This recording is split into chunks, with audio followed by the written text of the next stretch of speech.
Hey everyone, this is Isaac and welcome to another Photoshop tutorial. In this video I'm going to show you how to create a letter portrait in Photoshop. The first layer needs to be our subject and then we need our letter. Let's position where we want our subject to be in the letter. Once you're happy with that, center everything and using the object selection tool, select the subject.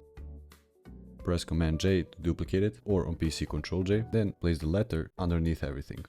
Right click our middle layer, select Create Clipping Mask and as you can see it's clipping to our letter. Then I'm going to blend this background image with the letter nicely by taking the eraser tool, making it a big size and putting the hardness to 0%. This step is completely optional and if you want your letter to have the background of your object's image, feel free to leave it as that. Then grab the magic wand tool, select our letter layer and select the letter.